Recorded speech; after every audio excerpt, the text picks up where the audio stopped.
Hello, all my quarantine students. We've been learning about earthquakes in class. You learned about the different types of seismic waves. I'm sure you remember the two types. I knew you would. And we talked about damage that can be created from earthquakes, rather to buildings or to land in a variety of different ways. And today we're going to back up a little bit, and we're just going to cover some of the basic things about earthquakes, just to make sure that you got it. So these pictures here are from the 1989 earthquake that happened in San Francisco and Oakland. It was a sizable earthquake, I think a 7.1 magnitude. Anyway, San Francisco has some of the most expensive real estate in the United States, and as a result they've tried a lot of different ways to make more land. And one way they did was they dredged all this sand out of the San Francisco Bay and they stuck it on the coast and they made new land and they built all these homes in an area called the Marina District. And you know from what we previously learned that sand is about the worst type of soil to build on. So when this earthquake happened, a lot of these buildings in the Marina District were damaged. For example, here's one. This is the third story of a building sitting on top of a car on the street. So that's bad. And then we already talked about the Interstate 880, which is in Oakland.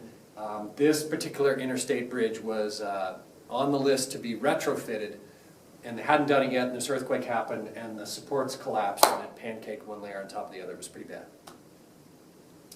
Anyway, what we're going to talk about is the simple stuff today. For example, an earthquake.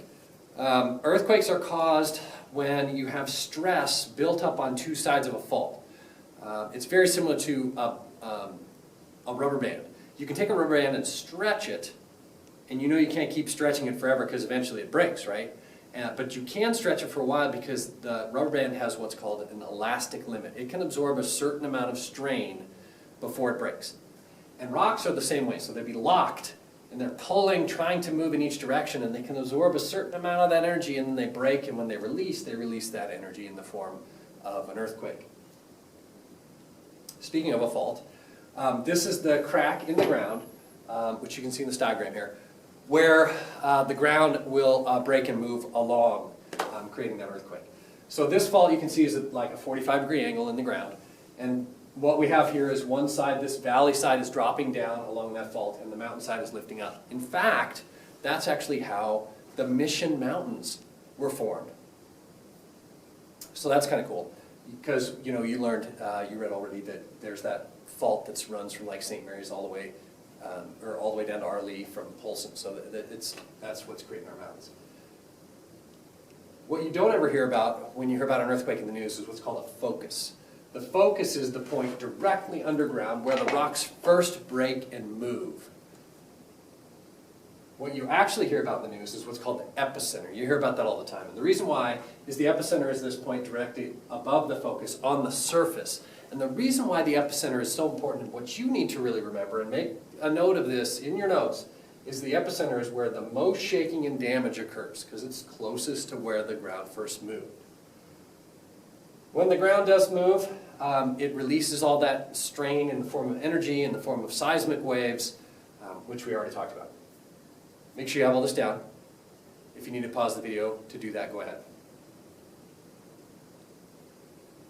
Now this map right here shows you all of the major earthquakes that happened in the last 50 years all around the world. If you take a look at it, you can see there's some weird things about it.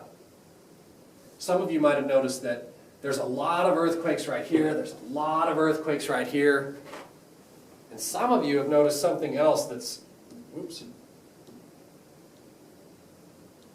strange about these earthquakes. We want to know what these earthquakes tell us.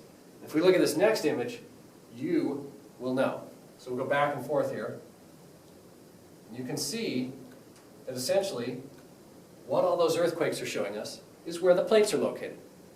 So these areas where there's lots of earthquakes, those are subduction plates, and those are also locations where there's lots and lots of volcanoes on the Ring of Fire. So a lot of the earthquakes happen there because you've got a lot of plate movement around the Pacific Plate. Again, if you need to pause the video to write this stuff down, please do that. You're going to do an assignment.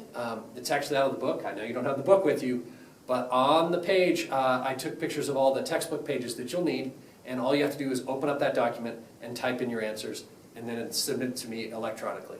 If you're writing it on paper, great. I'll get it eventually. Awesome.